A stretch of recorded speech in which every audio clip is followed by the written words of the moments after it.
Good morning, this is Pigsy.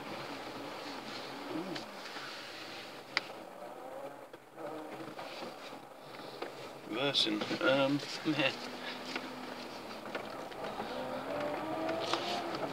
So, yeah, I was just watching a video that Tom was doing yesterday, and yeah, we are at the moment in this kind of, we've entered a new era.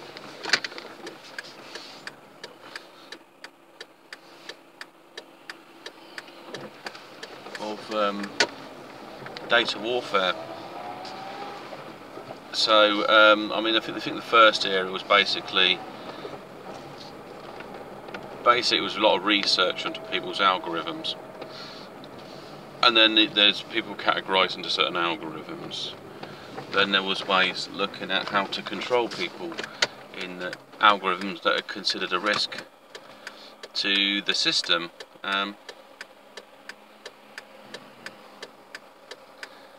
Endless cars. There you go.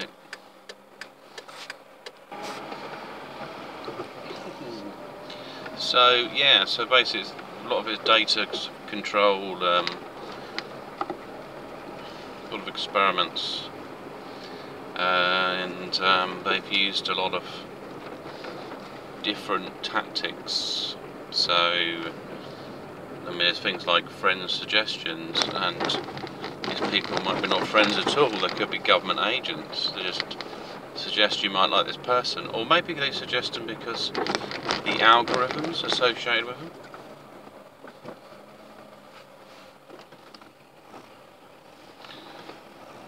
So they might kind of tone you down. I remember having, well, I've still got a friend but she told me when she was at school they kind of put her with a girl that was quieter because she was quite loud, and the idea is that somehow this girl would tone her down, or I know the reverse. But the girl became more confident, the quieter one, because she had someone sat next to her who was quite loud and proud. So that helped create something there.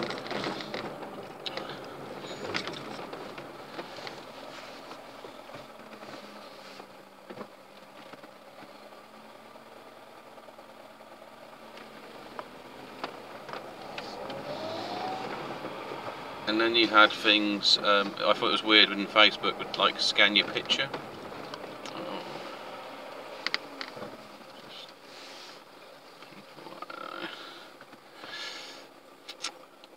Sometimes it's a driving nightmare in the morning.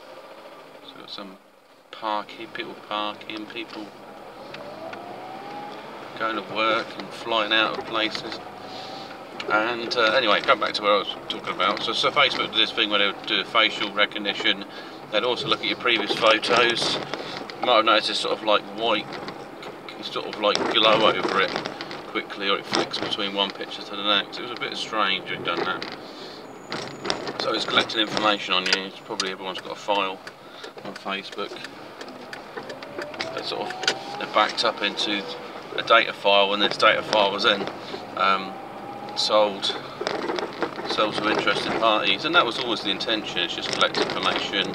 You know, how do I make a business out of this? So old Zuckerberg thought, well, how do I use this to my advantage? The government are thinking, well, this is really good. We don't have to ask people about information anymore. We don't have to bother phone tapping, and we're going to have them all connected up. But I'll tell you what we're going to do. We're also going to increase the security. We're going to say, add your phone number, add your personal address, add things that are quite private. You know, and also like the password reminders. Might be some weird questions like, what's your mother's maiden name? It's a way it can track you. You know, it might say, well, which school did you go to? Who was your first girlfriend? All these kind of bizarre things that are supposedly meant to be helping you, the security in your profile, when all they do is open you up to people to do investigations on you and do lots of AI processing. It's getting slightly worse. I mean, I've noticed that my tablet sometimes listens to me. I remember when I was listening to a video that something mentioned about aliens, and I was talking about aliens, and then the tablet made a noise. It went, it went noise. Like, it went, like that. It was very weird. It wasn't me, and it was a robot voice. So it's like, what are you on about? That's a little bit freaky. And so all your devices are listening to you at the moment. And it's ridiculous sometimes the Wi-Fi range on places, so they're picking up information and it's just being sent across, and you got like a digital fingerprint, and it'd be this thing that'll get you arrested, to be honest.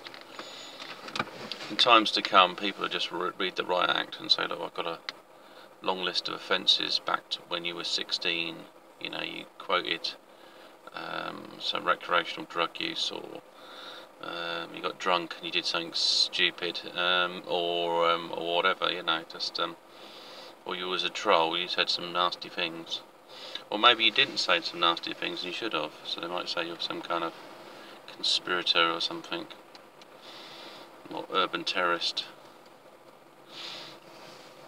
So yeah, it's quite a mixture. So it's we've got a difficult future ahead, and most of us have only been a short while on Facebook, really. I mean, how long has it been around for? 10 years or so, something like that. Yeah, I'm sure it was something back in the day. I remember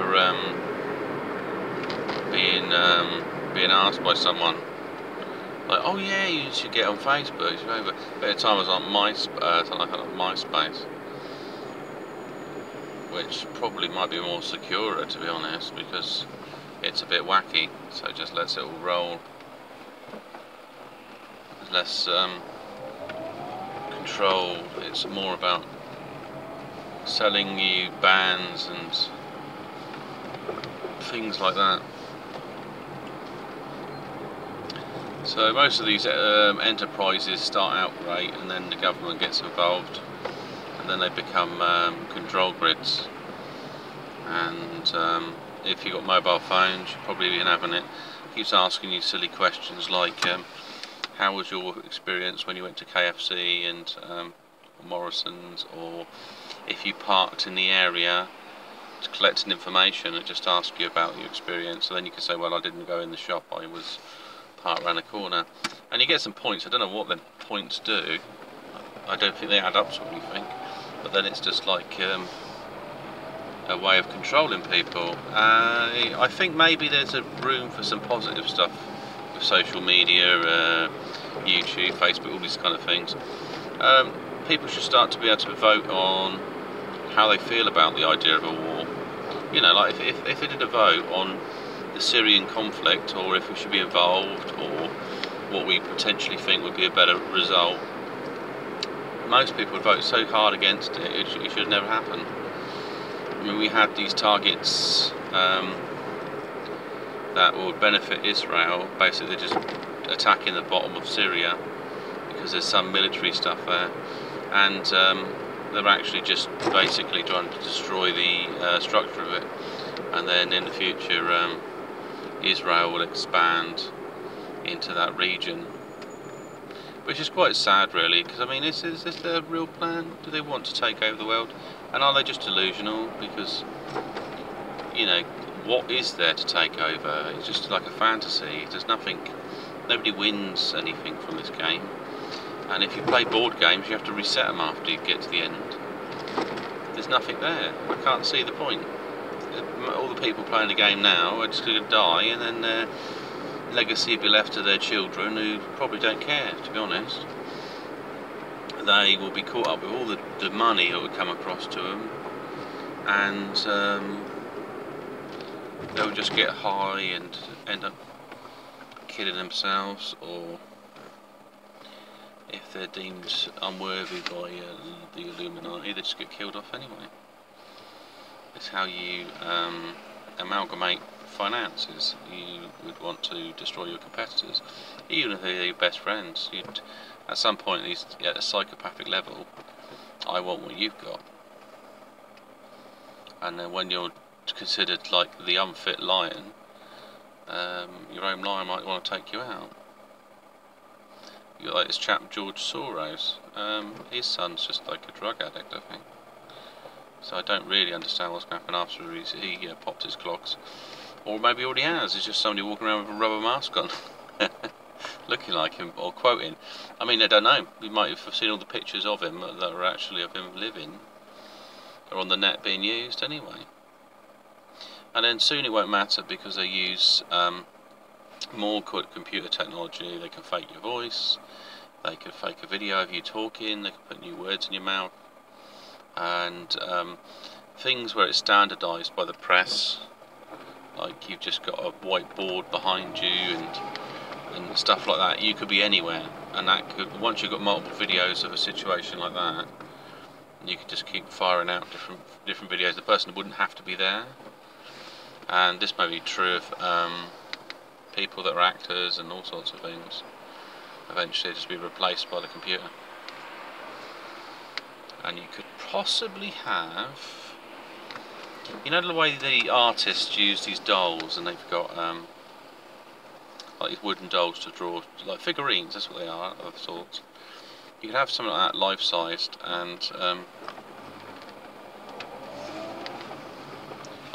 basically the computer could render the person on this robotic framework. So like a hologram, really. I mean, that'll be the next stage further down the line. Projecting into a hologram onto something. That could be like 3D rendered in some way, and that would be also things like with these VR systems. If there's a way to get a feedback loop on what the person sees, and then understand it and tweak with it, they can basically make it so realistic that you won't know where you are. You might go to work and you might just put on a VR headset at home, and then you'll be actually just manipulating some droid, or just a virtual office. You could sit in there and then there'll be other people across the room, but the actual place doesn't exist. And so that would be very odd. You could have a computer in front of you tapping a keyboard on, but however everything beyond that doesn't exist, and you could communicate with colleagues like you're in an office, but you're not. And then when you go take a lunch break, you just take your headset off. Possibly future for schools as well. I mean, imagine that. There won't be any bullying or anything like that in the school if you just sat at your home with a virtual bloody headset on. Communicate to people in a classroom. Classroom can be any size. You could have multiple teachers. You can have all sorts of things. You can have VR within VR, which would be bonkers as well. So like you walk up to a computer screen and you watch a video inside the VR world, and then you fill in answers related to, you could do an exam in VR. That would be also quite strange. And would there be a way to regulate what you're doing? Yes, I mean you could use the they could use the webcam, so they could be filming the environment around you, so nobody's cheating. You're not cheating. You're the only person who's got the headset on, and using a keyboard, and that would verify you do an exam. You could do an exam anywhere. You could be, in an island somewhere, sat in a mud hut. As long as you've got Wi-Fi, a computer, and you've got the essentials, that's the way that would go. But there's lots of positives, but whenever there's a positive, it's always outweighed. It's always weighed down by a negative. So, like you have VR, people will be using to do drone strikes on areas, and because it was a drone, it doesn't matter. It's that kind of attitude. Is, oh well, it wasn't my hands that got dirty; it was a machine that done it. We just asked it to deal with what we consider combatants. It just picked out all these targets, or it used an algorithm to look at potential threats. It's like, oh well, if we blow the village up, then the soldiers don't have anything to eat, so then we can push them out into the open. So these sort of nutty things a machine could come up with, based on resources and how do you weaken an enemy. You might attack its Maslow triangle, where you've got like shelter, food, water, so you demoralise them to the point that they break. So that's the kind of the psychological warfare. So there's other issues with like YouTube. Your voice will be analysed. If you say certain things, they'll be raised up and flagged. It could be that you've got a handler. Depending on how many people you've got, it may be people that comment on your videos that are actually a part of like a part bot, part person. So the bot picks out the videos and information on someone else's screens. They look at it, and if they consider it a bit dodgy, then they start flagging you and stuff. Other issues around medicinal plants. I mean, if you do have conditions and things like that, and you're saying, I use these drugs are okay but not great. However, there is alternatives. You can use this, you can do that. You grow your own. It kind of, what it does is it contradicts some of these people that are trying to control everyone with their drug cartels, and they might not like that. So they possibly are problematic.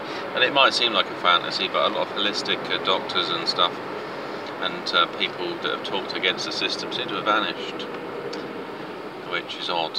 So it may be that what they've looked at is not what they've said in the current, but what they potentially harm they could do in the future, and then that assessment would be where they get taken out.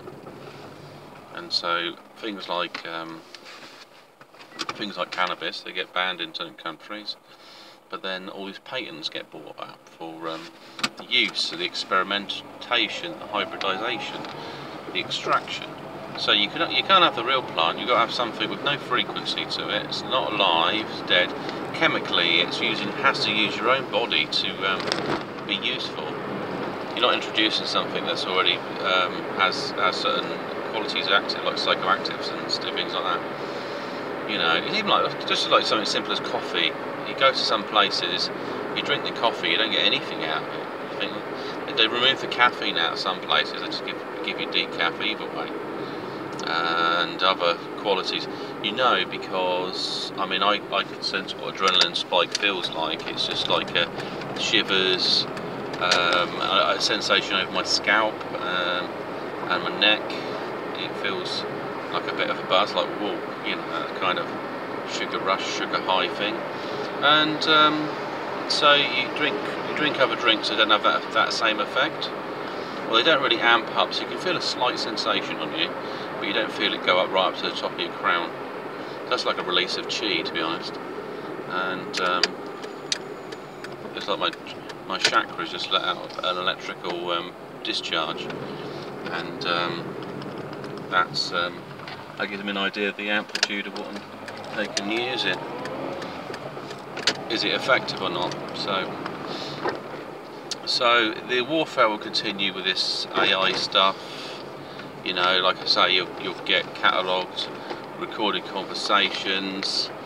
Maybe they'll be forced to participate, like possibly like if your credit score was affected by if you didn't vote and things like that. You could have a sort of system set up, and you could have this kind of other profile on you, which would bring up like your political interests and other activities, and there'd be points and things deducted about, does this person fall into what they consider a good citizen or a bad citizen? Should you be giving this guy any money, or can they get a loan, and things like that. Possibly if your credit score was really good and you could pay off your loan, they wouldn't want that. They want someone to actually fall into debt and be manipulated. That's seems like the wacky world we live in. Debt, slavery, and control. But I can't see the big picture beyond what they're trying to do, because it doesn't make sense. What are they afraid of? Has anyone told them they've got to hand over their trillions of nothing? Because I mean, there's people say, oh, he's got trillions, like the Rothschilds and all these chaps like that. But they don't do anything. They don't live longer. There's nothing special about them. So I don't know what the hell they're up to. It's not like they retire to some special island in a palace made of gold or something crazy. They don't do anything. They just, I don't know, have steak dinners and have orgies probably, and then just chat amongst themselves about how they like to bloody blow up some place or nuke it, or they don't like these people or them pimping people. Like, I don't know what the history of the Jewish hatred towards blacks, but it's definitely there.